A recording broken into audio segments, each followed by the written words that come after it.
अस्सलामुअलैकुम अज़ीज़ तलबा, bridge course के 33वें दिन आपका इस्तकबाल है। चलिए देखते हैं आज की सरगर्मी। महारत तसव्वुर, पढ़ना, समझना, बोलना और लिखना। आओ पता करें। उस्ताद सरपरस्त की मदद से इक़्तिबास में दिए गए कवायद को समझना और उस पर मुनहसिर पूछे गए सवालात के जवाबात बोलना और लिखना। पहले कवायद पर मबनी इक़्तिबास यानी पैराग्राफ बगौर पढ़ें, फिर सवाल पढ़ें, फिर उस पर गौर करें और अपने अल्फाज में उन सवालों के जवाब लिखें।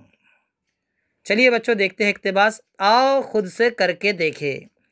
दर्ज बाला जुमलों में ख़त कशीदा लफ्ज़ों पर तवज्जो दीजिए।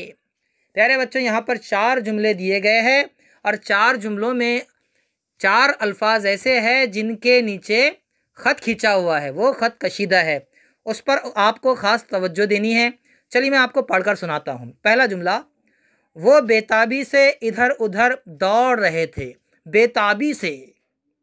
दूसरा सुनिए, मरीज़ कमज़ोरी महसूस कर रहा था, कमज़ोरी। तीसरा जुमला सुनिए, लड़का बेचैनी से इंतज़ार कर रहा था, बेचैनी। और चौथा जुमला सुनिए, पहरेदार खुशी से फूला ना समाया। आप पढ़ चुके हैं कि किसी चीज़, शख्स या जगह के नाम को इस्म कहते हैं। ऊपर दिए गए तमाम ख़त कशीदा अल्फाज भी इस्म हैं, मगर ये चीज़ों और शख्सों वगैरह के नाम नहीं हैं। इन इस्मों की हालत को हम सिर्फ़ अपने जहन से समझ सकते हैं या महसूस कर सकते हैं, इसलिए इन्हें इस्म कैफियत कहा जाता है। ऊपर के एक जुमले वो बेताबी से इधर उधर दौड़ रहे थे में लफ्ज़ बेताबी से दौड़ने वाले की हालत या कैफियत का पता चलता है।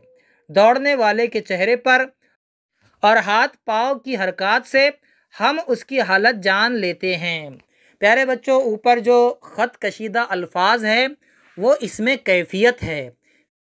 अज़ीज़ तलबा, इसमें कैफियत हम देख नहीं सकते हैं, इसमें कैफियत को हम महसूस कर सकते हैं। जैसे बेताबी, बेताबी हम देख नहीं सकते कैसी होती है, लेकिन उसे महसूस कर सकते हैं। खुशी, खुशी का कोई चेहरा नहीं होता, लेकिन हम खुशी को महसूस कर सकते हैं। तकलीफ़, तकलीफ़ क्या है? तकलीफ़ इसमें कैफियत है, हमें महसूस होती है। रंज, रंज क्या है? गम क्या है? इसमें कैफियत है। ये चीज़ें हम देख नहीं सकते हैं, इसे महसूस करते हैं, जिसे दिल महसूस करता है। ऐसे लफ्ज़ों को कहते हैं इसमें कैफियत। चलिए देखते हैं आगे। आओ नश्करे, बताइए कि इक़्तिबास के जुमलों में कौन से अल्फाज इसमें कैफियत है।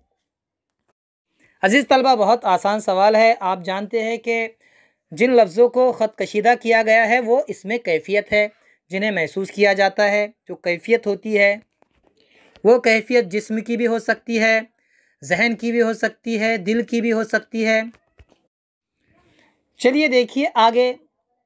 आओ कुछ नया करते हैं। ज़ैल के अल्फाज में इसमें कैफियत तलाश करके लिखिए। यहाँ पर देखिए बीमार है, बीमार को देख सकते हैं आप, तो इसलिए बीमार जो हुआ वो किसी की सिफत होती है बच्चों, बीमार, लेकिन बीमारी इसमें कैफियत होती है।